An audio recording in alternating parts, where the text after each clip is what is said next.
Okay, तो chapter number 7, प्लवनशील संत। प्लवनशील संत मतलब जो निकल जाते हैं, घर से निकल गए, रास्ता के लिए प्लवन कर लिया।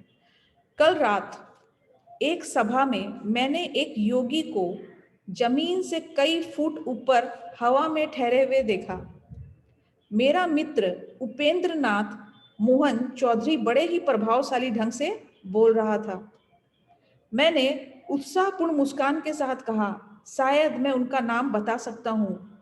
कहीं वे अपर सर्कुलर रोड के भादुड़ी महाशय तो नहीं थे? उपेंद्र ने स्वीकृति से सिर हिलाया। यह बात मुझे पहले ही ज्ञात है। यह देखकर उसका चेहरा थोड़ा उतर गया।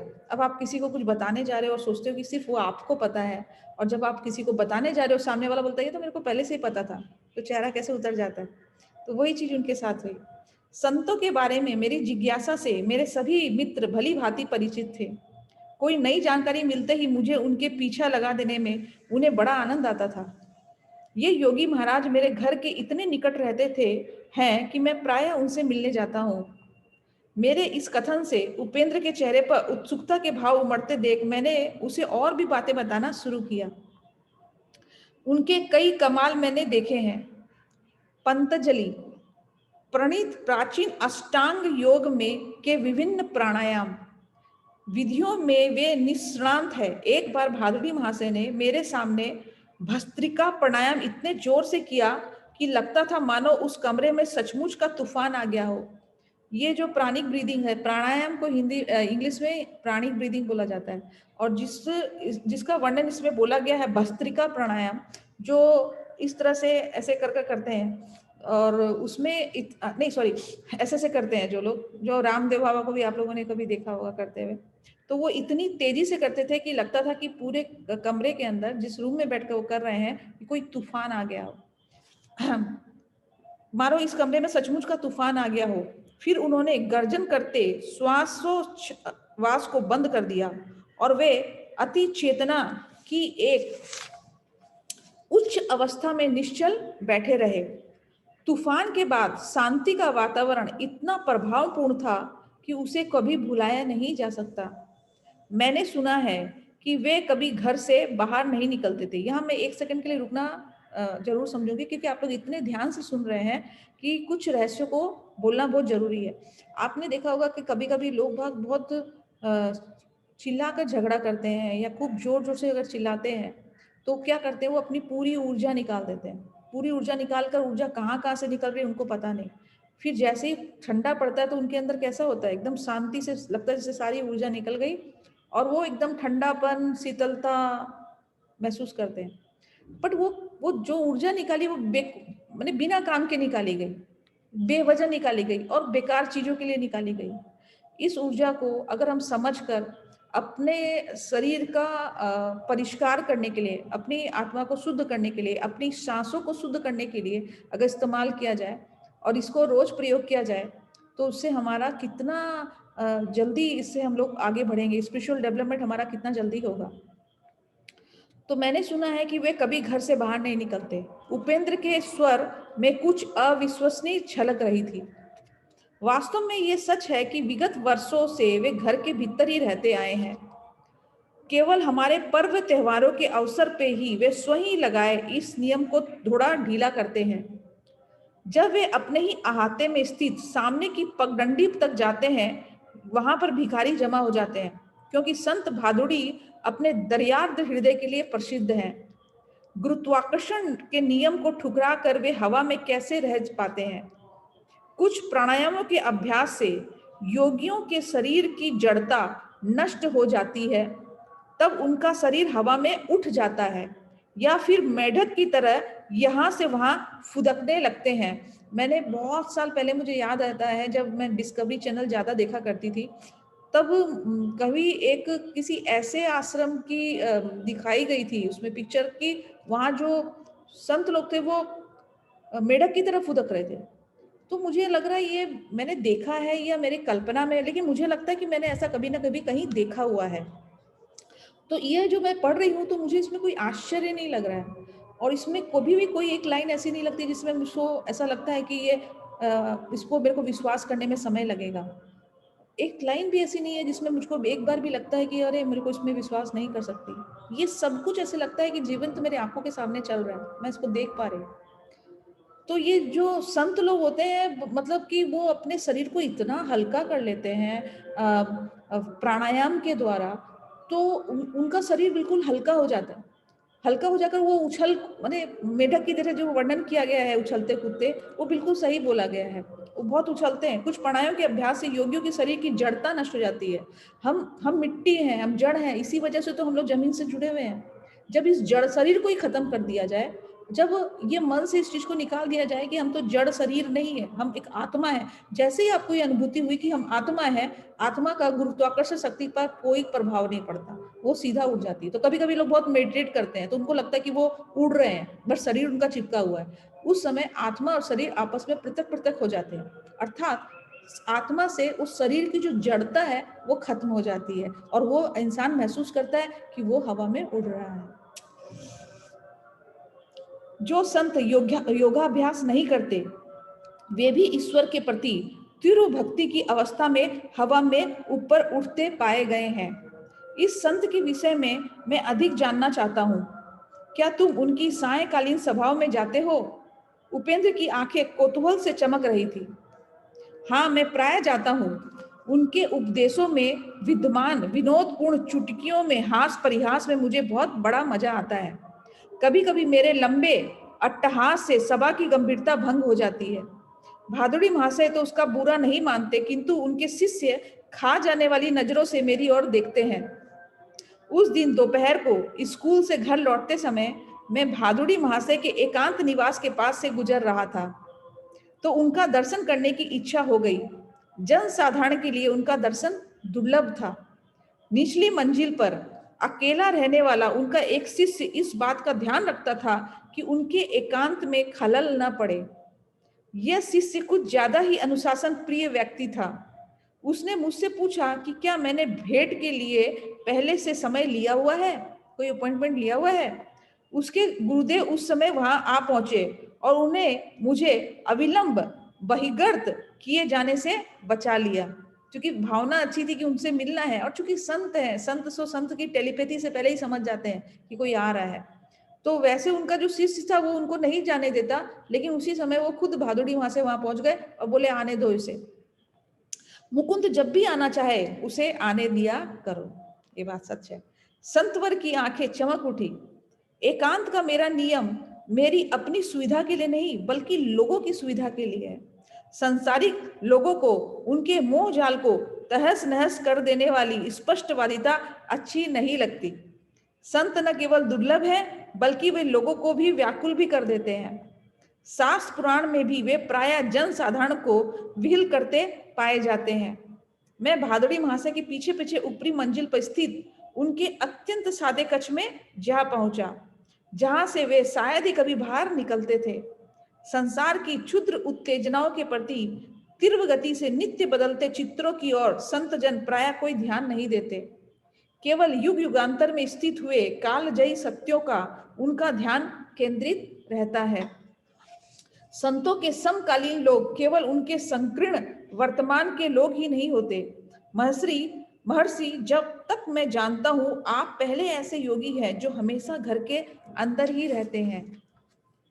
भगवान कभी कभी अपने संतों को अप्रत्याशित परिस्थितियों में डाल देते हैं कि कहीं हम ये ना सोचे कि हम संतों को एक विशिष्ट नियम की चौखट में बिठा सकते हैं। आरोग्य और शक्ति से ओतप्रोत अपना शरीर उन्होंने पद्मासन में स्थिर किया।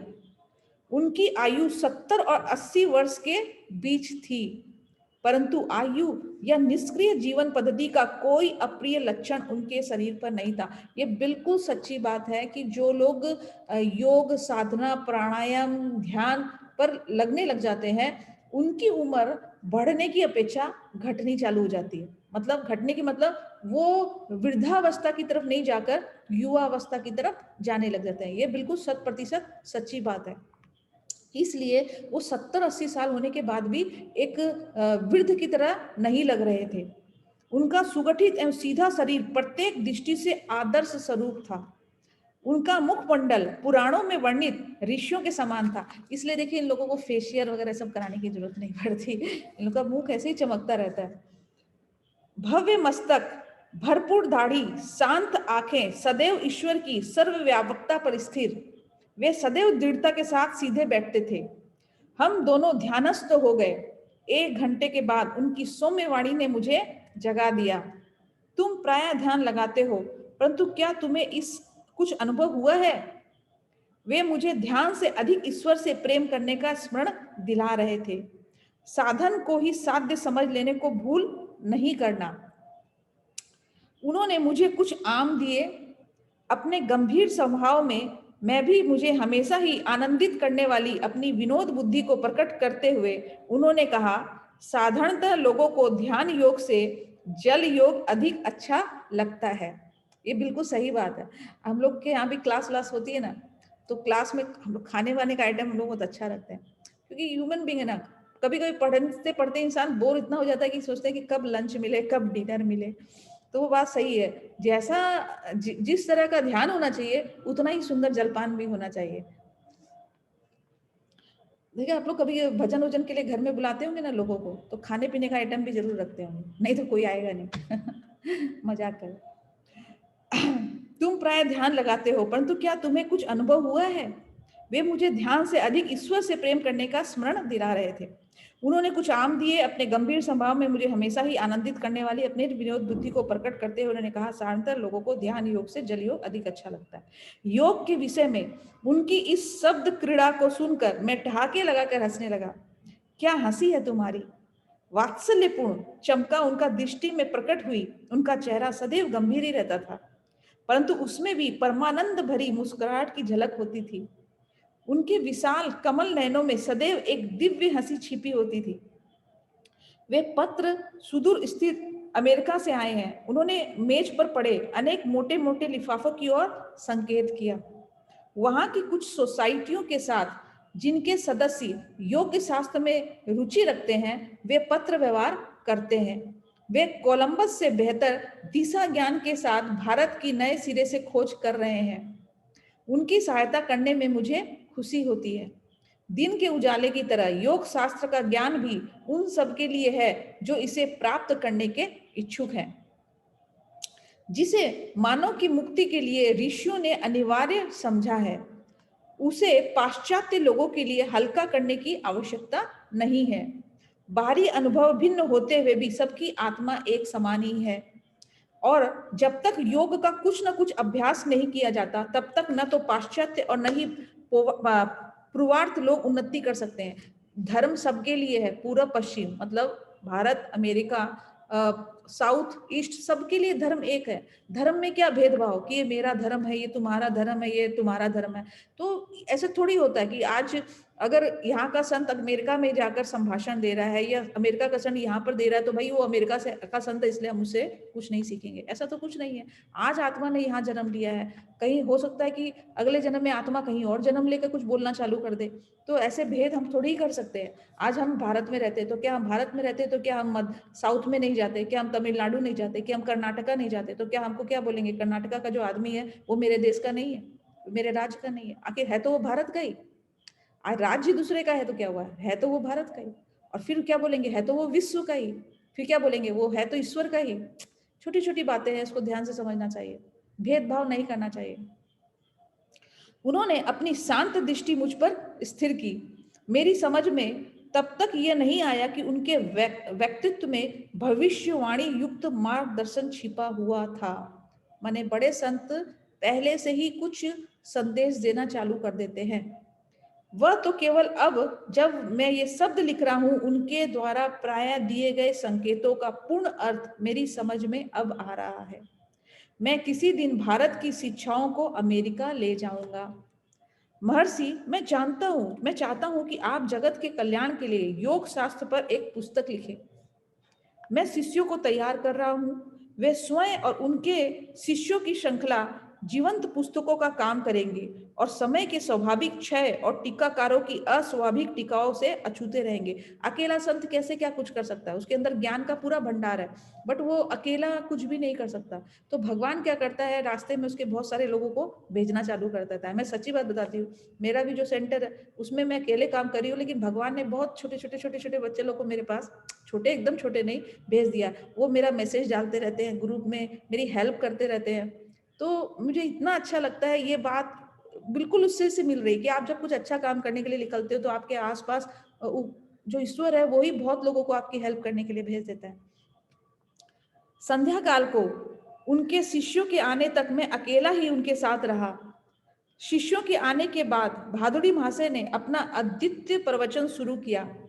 शांत बाण की तरह अपने श्रोताओं के मन में कूड़े करकट को बहा ले जाकर वे उन्हें ईश्वर की ओर ले चले। विशुद्ध बंगाली में वे हृदय स्पर्शी दृष्टांत देते जा रहे थे। मैं बता देती हूँ, बंगाली भाषा इतनी मीठी है, इतनी मधुर है कि आप अगर किसी को बात करते सुनेंगे ना तो आपको लगेगा कि आप उनकी भाषा में बोले भी और सुने भी। तो उस दिन भादुड़ी महाशय संत संगति को पाने के लिए अपने राजसी जीवन का त्याग करने वाली मध्ययुगीन राजपूत रानी मीराबाई के जीवन से संबंधित कुछ दार्शनिक तत्वों को समझा रहे थे। एक बार एक महान सन्यासी सनातन गोस्वामी ने मीराबाई से मिलने के लिए इसलिए इनकार कर दिया कि वे स्त्री थी। उत्तर में मीराबाई ने जो कुछ कहा उसे सुनकर गोस्वामी विनम्र बनकर उनके चरणों में नत हो गए। सुनिए क्या सुना। महात्मा जी से कहो, मीराबाई ने कहा, कि मैं नहीं जानती कि सृष्टि में ईश्वर के अतिरिक्त और कोई भी पुरुष है। क्या हम सब उसके सामने स्त्रियां नहीं हैं? शास्त्रों का एक सिद्धांत यह है कि केवल ईश्वर ही एकमात्र सृजनक्षम पुरुष तत्व है। उसकी सृष्टि तो केवल निष्क्रिय माया है। मतलब सिर्फ पुरुष जो है वो सिर्फ ईश्वर है, ईश्वर है, ईश्वर है। बाकी सब कुछ माया अर्थात स्त्री तत्व है। मीराबाई ने भक्ति रस से ओतप्रोत अनेक पदों की रचना की है जो आज भी भारत में प्रेम और श्रद्धा के साथ गाए जाते हैं। उनमें से एक है, साधन करना चाही रे मनवा, भजन करना चाही, प्रेम लगाना चाही रे मनवा, प्रीत लगाना चाही। नीर नहन से हरि मिले तो जल जंतु होई, फल मूल खाकर हरि मिले तो बहादुर बंदराई। तुलसी पूजने से हरि मिले तो मैं पूजू तुलसी झाड़, पत्थर पूजन से हरि मिले तो मैं पूजू पहाड़। तृण भक्षण से हरि मिले तो बहुत मृगी अजा, स्त्री छोड़न से हरि मिले तो बहुत मिले खोजा। दूध पीवन से हरि मिले तो बहुत वत्स बाला, मीरा कहे बिना प्रेम से न मिले नंदलाला। चाहे कितना भी कुछ कर लो, पत्थर को पूज लो और बड़ी सी बड़ी चीज को पूज लो, लेकिन आपको ईश्वर से, मीरा कहे कि प्रेम से ही ईश्वर मिलेंगे। चाहे उस कितना ही पानी डाल लो, प्रेम डालने से ही ईश्वर मिलेंगे। तो प्रेम कहाँ है? अपने हृदय में हम अगर प्रेम जगा देंगे तो ईश्वर हमारे हृदय में आकर बस जाएंगे। इसीलिए हम लोग इसके सेशन के बाद 4:30 से 5 ट्विन हार्ट मेडिटेशन करवाते हैं। इसका यही कारण। भादुड़ी महाशय जहाँ योगिक आसन में बैठते थे, वही उनके पास घड़ी पड़ी उनकी खड़ाऊ पर कोई शिष्य प्रणामी रख देते थे, दक्षिणा रख देते। मतलब भारत में प्रचलित इस श्रद्धापूर्ण चढ़ावे का अर्थ है कि शिष्य अपनी भौतिक संपदा गुरु के चरणों में अर्पित कर रहा है। कृतज्ञ मित्रों के रूप में प्रभु ही अपने भक्तों की देखभाल करते रहते हैं। गुरुदेव आप महान हैं। उस पिता मह तुल्य ऋषि से विदा लेते समय उनकी और भक्तिपूर्ण दृष्टि से देखते हुए एक शिष्य ने कहा, आपने ईश्वर को पाने के लिए हमें ज्ञान देने के लिए अपनी संपत्ति, आराम आदि सब कुछ त्याग दिया। यह सर्वविदित था कि भादुड़ी महाशय ने बचपन में ही विशाल प्रेतक संपत्ति को त्याग दिया था जब उन्होंने अनन्य भाव से योग मार्ग में पदार्पण किया। तुम ठीक उल्टी बात बोल रहे हो। भादुड़ी महाशय के मुखारविंद पर भर्त्सना के अत्यंत सौम्य भाव प्रकट हुए। वो अपनी अपनी जो बड़ाई वो लोग करते हैं ना, तो उनको शर्मिंदगी महसूस होती है। तो वो भी बात बोलते हैं, मैंने तो अंतहीन आनंद का विराट साम्राज्य प्राप्त करने के लिए कुछ थोड़े से रुपए और कुछ तुच्छ सुख विलासों को छोड़ दिया है। फिर मैंने कोई त्याग कहाँ किया है? और उस निधि को बांटने में जो आनंद मिल सकता है उसका मुझे ज्ञान है। इसे क्या त्याग कहा जा सकता है? अल्प दृष्टि वाले सांसारिक जन की ही वास्तव में सच्चे त्यागी हैं। वे अद्वितीय दिव्य संपत्ति को संसार के मुट्ठी भर तुच्छ खिलौनों के लिए त्याग देते हैं। त्याग की इस लोक विरोध व्याख्या को सुनकर मेरी हंसी छूट गई, जिसमें किसी भी भिक्षुक संत को तो कुबेर का मुकुट पहनाया जाता है और अपनी धन गर्भित करोड़पतियों की अन्न भिग्य सहित बना दिया जाता है। विधि का विधान हमारे भविष्य की योजना किसी भी बीमा कंपनी से अधिक अच्छी तरह बनाता है। फिर से बोलती हूँ, विधि का विधान हमारे भविष्य की योजना किसी भी बीमा कंपनी से अधिक अच्छी तरह बनाता है। उनके ये निष्कर्षात्मक शब्द उनकी अपनी श्रद्धा का अनुभव सिद्ध धर्म था। आज संसार बाहरी सुरक्षा में ही विश्वास करने वाले बेचैन लोगों से भरा हुआ है। उनके कटु विचार उनके ललाटों पर अंकित घाव चिन्हों के समान है। जिसने हमारी प्रथम श्वास के साथ ही हमारे लिए हवा, दूध की व्यवस्था कर दी, वह भगवान अपने भक्तों को दिन प्रतिदिन की व्यवस्था करना भी जानता है। कितनी बड़ी बात है, बताइए। एक ईश्वर क्या करता है, जब एक बच्चा माँ के गर्भ में आता है और जब बड़ा निकलता है माँ के गर्भ से, तो भगवान पहले से उनके खाने पीने का इंतजाम कर देता है। करता है कि नहीं? माँ क्या करती है? बच्चे को उन पर भी भरोसा नहीं है माँ पर, क्योंकि मेरा बच्चा है, मैंने भेजा है, तो भाई इसका दूध का इंतजाम भी मैं कर देती हूँ। और हमें लगता है कि हमारा कौन देख रेख करेगा। कभी हम इस बात को नहीं सोचते कि वो हमारे आसपास है, लेकिन हम उनसे कनेक्टिविटी ही नहीं रखते। हमको लगता है जो सामने दिख रहा है वही हमारी बड़ी रक्षा करेगा। या और इसलिए बार बार ये बोला जाता है कि अपनी शक्तियों पर, अपने आप पर यकीन करना चालू करो। अपने आप पर नहीं, अर्थात अपने अंदर के जो ईश्वर है उस पर। त्याग की इस लोक विरुद्ध व्याख्या को सुनकर मेरी हंसी छूट गई।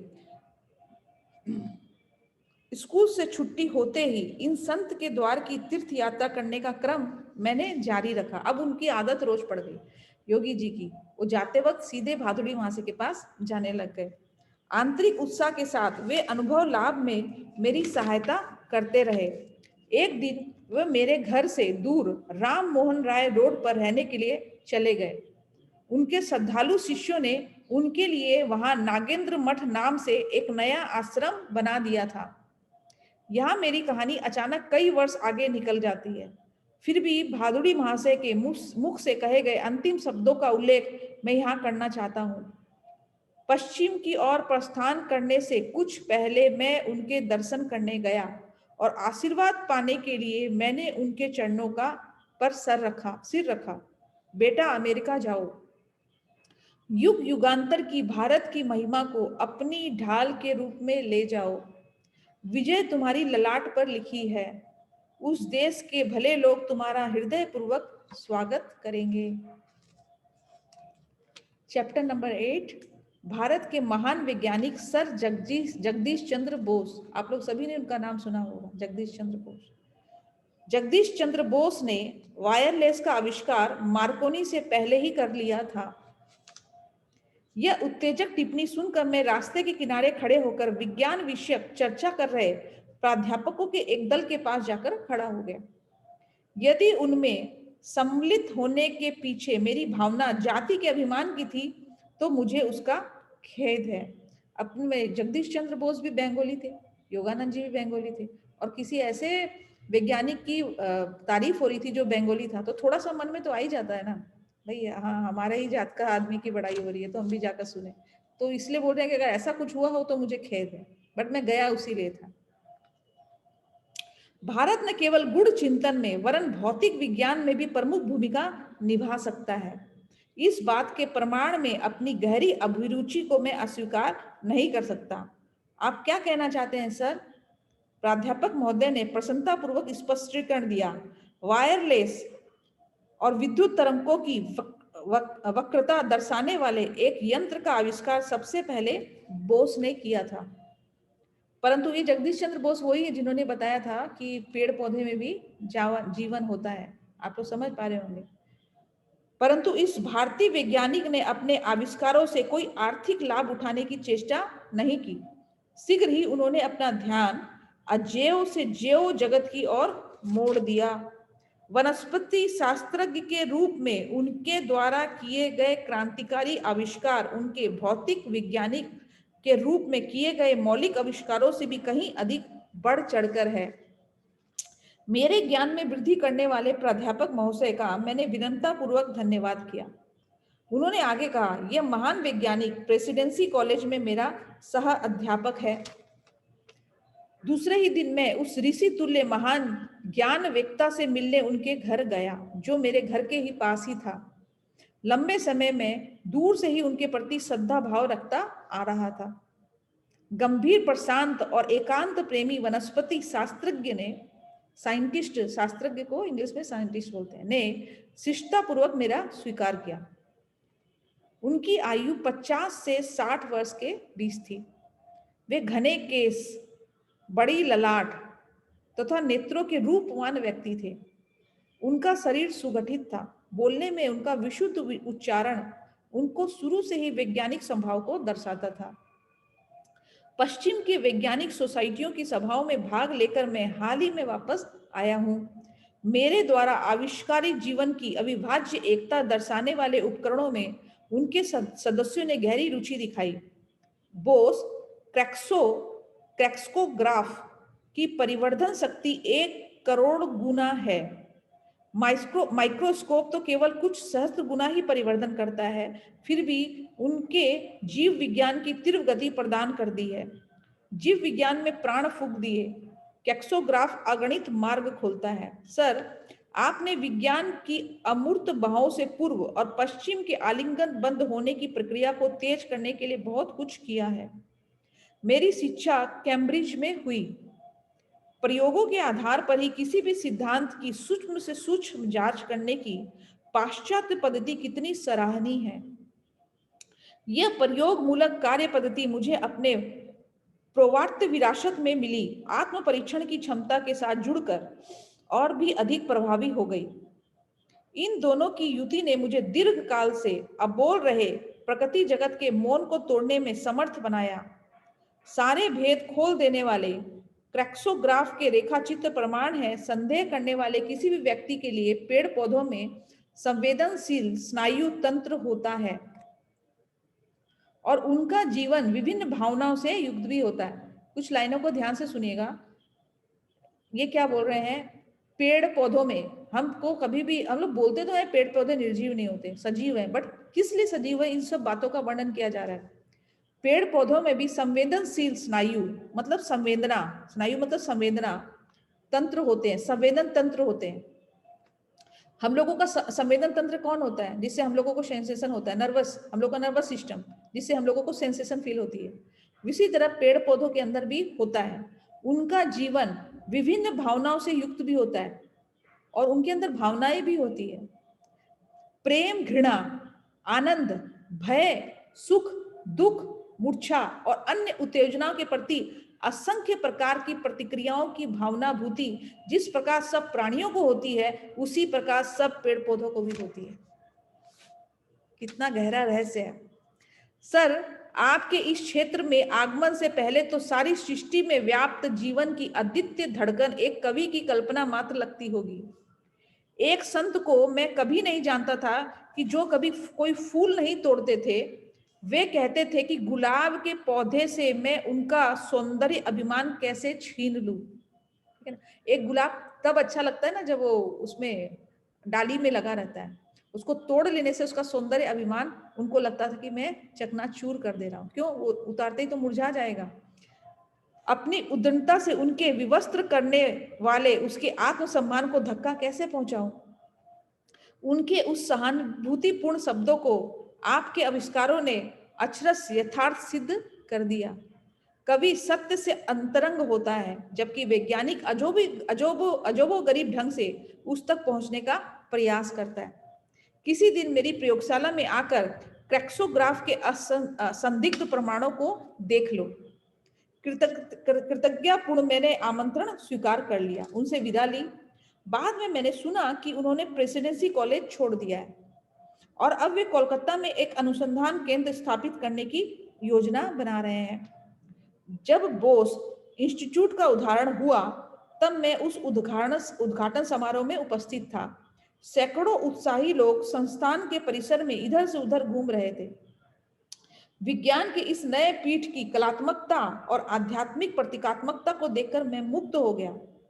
उसका प्रवेश द्वार स्थित किसी प्राचीन मंदिर का अवशेष है। कमलों से भरे एक जल कुंड के पीछे स्थित मसालधारी स्त्री मूर्ति नारी के लिए अमर प्रकाश दात्री के रूप में भारत के आदर को सूचित करती है। एक उद्यान में अगोचर ब्रह्म की समर्पित एक छोटा सा मंदिर है। मंदिर में मूर्ति विहीन रिक्त स्थान ईश्वर की निराकारता को सूचित करता है। इस उद्घाटन के महान अवसर पर सर जगदीश चंद्र बोस का एक भाषण ऐसा लग रहा था मानो वो सीधे किसी अंत प्रेरित प्राचीन ऋषि के मुख से निकल रहा हो। इस संस्था को मैं आज केवल एक प्रयोगशाला के रूप में नहीं, वरन एक मंदिर के रूप में समर्पित करता हूं। उनकी आदरणीय महानता खचाखच भरे सभागृह पर एक अदृश्य चादर के समान छा गई। अपनी खोज में मैं कब पदार्थ विज्ञान और प्रकृति विज्ञान के सीमा क्षेत्र में पहुंच गया, मुझे पता ही नहीं चला। मेरा आश्चर्य बढ़ता ही गया जब मैंने देखा कि सजीव जगत और निर्जीव जगत के बीच की सीमा रेखाएं मिटती जा रही है और स्पर्श बिंदु उभरते जा रहे हैं। मैंने देखा कि निर्जीव जगत निष्क्रिय नहीं था, वह तो असंख्य शक्तियों के प्रभाव से पुलकित हो रहा था। सब में एक समान प्रतिक्रिया। आप लोग ये चैप्टर बहुत समझने वाला चैप्टर है, इसको ध्यान से समझिएगा। सब में एक समान प्रतिक्रिया धातु, वनस्पति और प्राणी को एक ही समान नियम में बांधती प्रतीत हुई। वे सब थकान और खिन्नता के तत्व एक समान लक्षण प्रदर्शित करते थे, जिनमें पुनः तरोताजा और हर्षोल्लास होने की संभावनाएं बनी रहती थी। मृत्यु के साथ जुड़ी हुई स्थायी प्रतिक्रियाहीनता के प्रदर्शन में भी सब एक समान थे। इस विराट सामान्यत्व से विषय विभोर होकर मैंने बहुत बड़ी आशा के साथ अपने प्रयोगों के परिणाम को रॉयल सोसाइटी में समझ रखा, परंतु वहां उपस्थित प्रगति वैज्ञानिकों ने मुझे उनके लिए सुरक्षित क्षेत्रों का अतिक्रमण करने के बदले उस पदार्थ विज्ञान के क्षेत्र तक ही अपने अनुसंधान को सीमित रखने की सलाह दी। जब आप बहुत कुछ अच्छा काम करते हैं ना, तो आपके आसपास के लोग ही आपको मोटिवेट नहीं करेंगे, तुरंत रोक देंगे। तो वही कहा था कि वो एक से एक आविष्कार किए जा रहे थे, बट लोगों ने कहा कि इस आविष्कार को बस यहीं तक रखो, आगे मत बढ़ाओ, मोटिवेशन डाउन होता है। मैंने अनजाने में ही अपरिचित जाति व्यवस्था के क्षेत्र में घुसकर उनके शिष्टाचार का उल्लंघन कर दिया था। अब वो पूरा वैज्ञानिक माहौल है और वो साधु संत, तो उनको थोड़ा सा लग रहा कि किन वैज्ञानिकों के बीच में आ पहुंचा हूं मैं। वह अनजाने में एक धर्मशास्त्री पूर्वाग्रह भी कार्यरत था, जो अज्ञान को भी धर्म के समान प्रश्नातीत मानता है।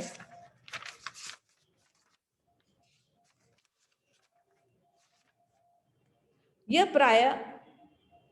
प्राय भुला दिया जाता है कि जिस परम सत्ता ने हमारे चारों ओर से सृष्टि के इस नित्य बढ़ते ही जाते रहस्य से घेर रखा है, उसी ने प्रश्न करने और समझने की इच्छा भी हम में प्रतिष्ठापित कर दी है। अनेक वर्षों तक लोगों की गलत फहमियों का शिकार बनते रहने से एक बात मेरी समझ में आ गई कि विज्ञान के उपासक का जीवन अनिवार्य रूप से अनंत संघर्ष भरा होता है। लाभ और हानि, सफलता और विफलता को एक समान मानते हुए उसे अपना जीवन प्रेम श्रद्धा पूर्वक अपने आराध्य के रूप में अर्पण करना पड़ता है। कालांतर में विश्व की प्रमुख वैज्ञानिक सोसाइटियों ने मेरे सिद्धांतों और निष्कर्षों को स्वीकार करके विज्ञान में भारत के योगदान को मान्य किया। जो कुछ भी छोटा सा सीमित था, वह क्या भारत के मन को कभी तृप्त कर सकता है? एक अखंड जीवन परंपरा, पुनः यौवन प्राप्त करने की एक जीवनप्रद शक्ति के द्वारा इस भूमि ने अगणित परिवर्तनों में बार बार अपना कायाकल्प किया है। भारत में सदा ही ऐसे लोग उत्पन्न होते आए हैं, जिन्होंने समय के तात्कालीन और मोहक पुरस्कार को ठुकराकर जीवन के सर्वोच्च अभिष्टों को पाने का प्रयास किया है। अकर्मण्य परित्याग द्वारा नहीं, वरन कर्मठ कठोर संघर्ष के दो तरह के होते हैं। देखिए, विज्ञानी लोगों का जीवन बहुत संघर्षपूर्ण होता है। हर समय उनको समाज के लिए कुछ ना कुछ प्रयोग करते रहना पड़ता है ताकि वो कुछ देकर चले जाएं। वहीं पर कुछ लोग ऐसे होते हैं जो अपने जीवन को अकर्मण्य मान लेते हैं और वो संघर्ष को स्वीकार नहीं करते। इस बोस प्रयोगशाला में जड़ पदार्थों की प्रतिक्रिया पर अब तक किए जा चुके कार्य से और वनस्पति जीवन के, वनस्पति मतलब जो ये पेड़ पौधों के लिए बोला जा रहा है, जीवन के अप्रत्याशित सत्य सामने आ जाते हैं। पदार्थ विज्ञान, प्रकृति विज्ञान, चिकित्सा, कृषि और यहाँ तक कि मनोवैज्ञानिक क्षेत्रों में भी अनुसंधान के अत्यंत विस्तृत क्षेत्र खुल गए हैं। जिन उलझनों के बारे में अब तक ये माना जाता था कि उन्हें सुलझाया नहीं जा सकता, वे भी अब प्रयोगात्मक अन्वेषण के कार्य क्षेत्र में आ गए हैं। परंतु कठोर सटीकता के बिना उच्च सफलता नहीं मिल सकती। इसलिए प्रवेश कक्ष में अपने अपने केस में रखे गए मेरे द्वारा आविष्कृत अति संवेदनशील उपकरणों और वैज्ञानिक यंत्रों की लंबी लंबी कतारें लगी हैं। वे दृश्यमान आभास के पीछे छिपे सत्य को खोजने के लिए आवश्यक दीर्घकालीन अनवरत प्रयत्न की व मानव के सीमित सामर्थ्य की परिसीमाओं को लांघने के लिए आवश्यक अविराम कठोर परिश्रम, लगन और उद्योगशीलता की गाथा सुनाते हैं। सभी आविष्कारक वैज्ञानिक जानते हैं कि वास्तविक प्रयोगशाला तो मन है, जो बात हमने आज सेशन स्टार्ट होने के पहले की थी, जहां वे माया के पर्दे के पीछे छिपे सत्य के नियमों को खोज निकालते हैं। यहाँ जो लेक्चर दिए जाएंगे वह किसी दूसरे से प्राप्त ज्ञान की पुनरावृत्ति मात्र नहीं होंगे। इनमें इन कक्षों में प्रथम बार सिद्ध किए गए नए आविष्कारों का ज्ञान दिया जाएगा। इस संस्था के कार्य विवरण के निमित्त प्रकाशनों द्वारा भाग्य के योगदान समस्त विश्व में पहुंच जाएंगे। वे सार्वजनिक संपत्ति बन जाएंगे। कभी भी किसी भी बात का पेटेंट नहीं लिया जाएगा। हमारे राष्ट्रीय संस्कृति का सार ये है कि हमें ज्ञान का प्रयोग केवल अपने लाभ के लिए नहीं करने की संस्कृतहीनता से सदैव दूर रहना चाहिए। मेरी यह भी इच्छा है कि इस संस्था की सुविधाएं यहाँ तक संभव हो सके सभी देशों के अनुसंधानकारिताओं के लिए उपलब्ध हो। इनमें से अपने देशों की परंपरा को आगे चलाने का प्रयास कर रहा है। आज इसका संपर्क आप इससे समझिए कि कोई भी चीज हमने कोई अनुसंधान कर दिया, मतलब कोई भी चीज हमने खोज निकाली, तो वो सिर्फ हमारे अपने लिए नहीं होती, वो पूरे देश, पूरे विश्व, पूरे राष्ट्र के लिए होती है। सोचिए आज कोविड के कारण इतना जो महामारी के कारण कितने लोगों की जान गई। सारा देश इस समय, सारा राष्ट्र एक वैक्सीन बनाने में लग गया। सिर्फ एक देश नहीं लगा था, कोई चीज को लेके लिए पूरा राष्ट्र लग गया। अब जब वैक्सीन बनी तो सिर्फ वो एक ही देश में नहीं बटेगी, वो सारी जगह बटेगी। तो ऐसी ही मेल मिलाप, ऐसी ही भावना, ऐसा ही शोध, ऐसे ही संधान ये पूरे राष्ट्र के लिए होना चाहिए, ये नियम सबके लिए होना चाहिए।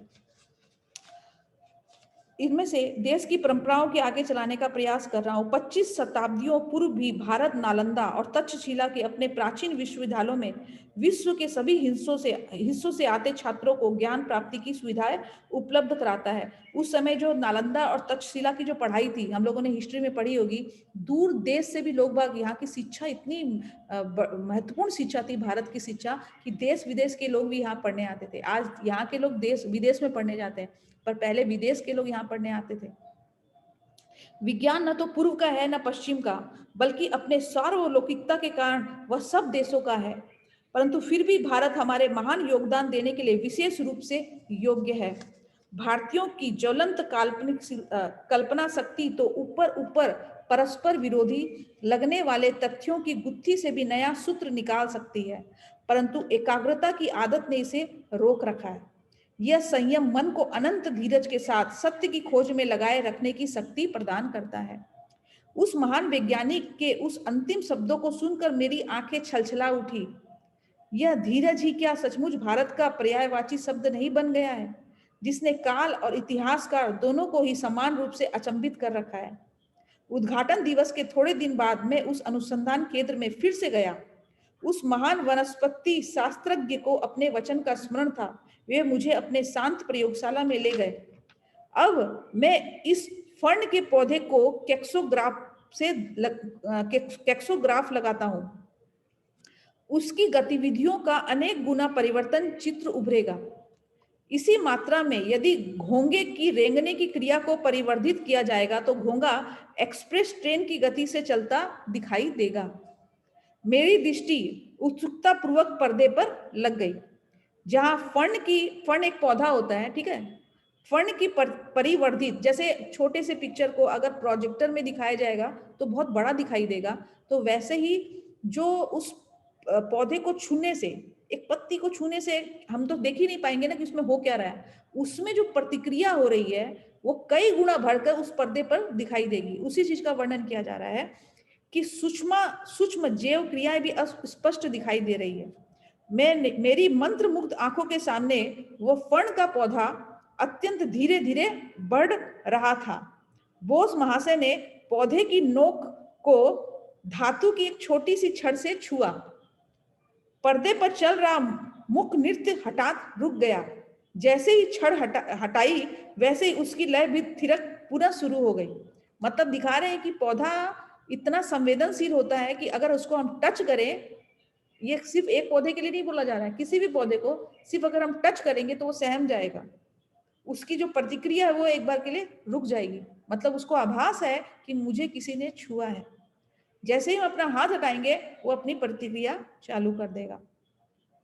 तुमने देखा कैसे तनिक सा भी बाहरी हस्तक्षेप संवेदनशील उत्तकों के लिए बाधक है, बोस महाशय ने कहा। तो इसका मतलब है कि अगर हमारे घर में कोई पेड़ पौधा है या अगर हम उसमें जल डाल रहे हैं, उसमें पानी दे रहे हैं, तो हमारी भावना है कि हम उसमें पानी दे रहे हैं ताकि उसकी जो नर्चरिंग है वो ठीक से हो। तो हमारी भावना भी वो समझते हैं और वो कैसे अच्छे से नहीं बढ़ेंगे। उसी तरह अगर हम अपने घर के पेड़ पौधों का भी अवमानना करें, मतलब हम उसका तिरस्कार करें या उसको पेड़ पौधों की तरह समझें, तो फिर वो पेड़ पौधे ही रह जाते हैं। तो हम उनके साथ भी आत्मीयता बना सकते हैं। तो अगर हमारे घर में कोई पेड़ पौधा है कुछ भी है, तो कोई ऐसे छीन लेता है तो उनको भी तकलीफ होती है, क्योंकि उनके अंदर भी जीव है, उसके भी अंदर भावना है। पर उसी को अगर हम लोग बहुत अच्छे से उसको केयर करते हैं तो एक बच्चे की तरह वो सहम जाता है, बच्चे की तरह आपसे प्यार करवाता है। अब देखिए, तुमने देखा कैसे तनिक सा भारी हस्तक्षेप संवेदनशील उत्तकों के लिए बाधक है, बोस महाशय ने कहा। अब देखो, मैं इसे क्लोरोफार्म दूंगा और फिर इसका प्रभाव नष्ट करने वाली औषधि भी। अब क्या हो रहा है, पौधे को क्लोरोफार्म दिया जा रहा है। क्लोरोफार्म के प्रभाव ने विकास को पूर्णतः रोक दिया। उसका प्रभाव नष्ट करने वाली औषधि ने उसे पुनः शुरू कर दिया। अब देखिए, बोस महाशय ने क्लोरोफार्म देकर छोड़ नहीं दिया, नहीं तो उसका विकास रुक जाएगा। अब उसका तोड़ भी रखा है, उसको क्लोरोफार्म का असर हट जाए इसलिए वो भी औषधि उन्होंने रखी हुई है। पर्दे पर दिखने वाले विकास के संकेतों ने मुझे किसी सिनेमा के कथानक से भी अधिक तन्मयता के साथ जकड़ रखा था। बोस महाशय ने उस फर्ण के एक हिस्से में एक तीक्ष्ण औजार घुसा दिया। आकस्मिक फड़फड़ाहट ने दर्द का संकेत दिया, मतलब वो तिलमिला गया, पौधा जो है वो तिलमिला गया। जब उन्होंने पौधे के तने को ब्लेड से काट दिया तब छाया से तीव्र छटपटाहट दिखाई दी। वो सब दिख रहा है उसके अंदर। फिर मृत्यु की अंतिम शब्दशा से वो जैसे मनुष्य को कट जाता है या कुछ एक्सीडेंट हो जाता है तो पहले तड़पड़ाता है फिर वो शांत हो जाता है, वैसे ही जब उसके पत्ते को ब्लेड से काट दिया गया तो पत्ता पहले तड़पड़ाया और उसके बाद जाकर शांत हो गया। तो एक विशाल वृक्ष को पहले क्लोरोफॉर्म देकर फिर उसका स्थानांतरण करने में मेरी सफलता प्राप्त कर ली।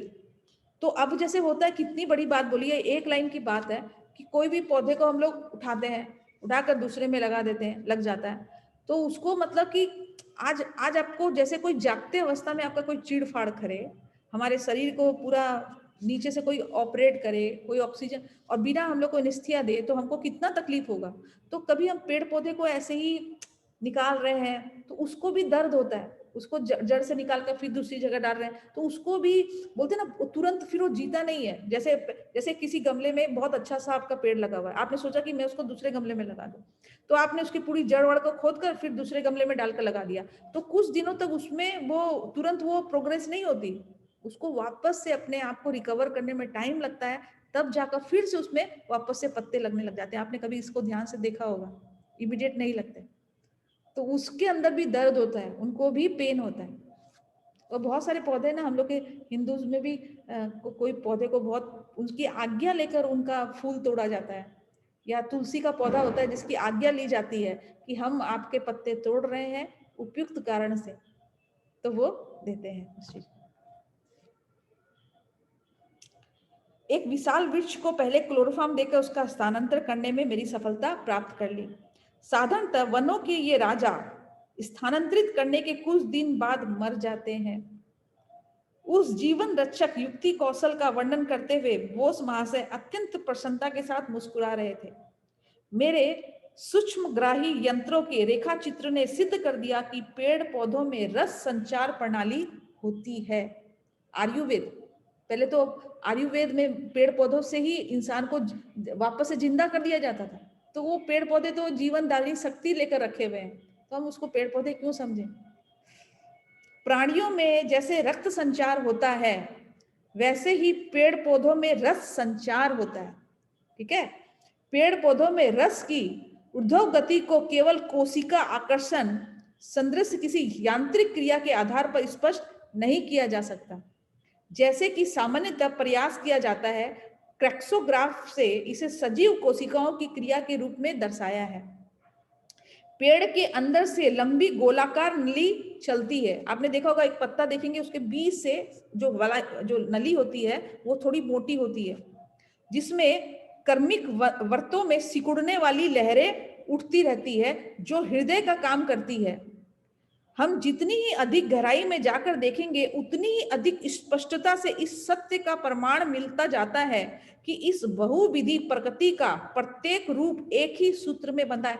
हम लोग सब कुछ एक है। पेड़ पौधे जिस तरह से जीवन यापन कर रहे हैं या जिस तरह से उनका जीवन चल रहा है, हमारा तो सबका एक ही तरीका से ही जीवन चल रहा है। तो हम कैसे मतलब एकाकार नहीं करें, हम उसको ये बोले उसको ये बोले, सबके अंदर ही एक ही सृष्टि काम कर रही है, सबके अंदर एक ही सृष्टि एक ही लय काम कर रही है। मैं तल्लीन होकर आणविक संरचना की लक्षणा स्वरूप तरंगों को अंकित करने वाले रेखा चित्र को देखने लगा। जब प्रोफेसर साहब ने टीन को क्लोरोफॉर्म लगाया, तब कंपन लेखन थम गया। जब धीरे धीरे उस टीन की सामान्य अवस्था लौट आई, तब वह पुनः शुरू हो गया। मतलब टीन के डब्बा जो होता है उसको भी क्लोरोफॉर्म का असर हो रहा है। अब बोस महाशय एक विषैला रसायन लगाया। टीन के छटपटाते छोर के साथ सुई ने अद्भुत रूप से रेखा चित्र पर मृत्यु की सूचना अंकित कर दी।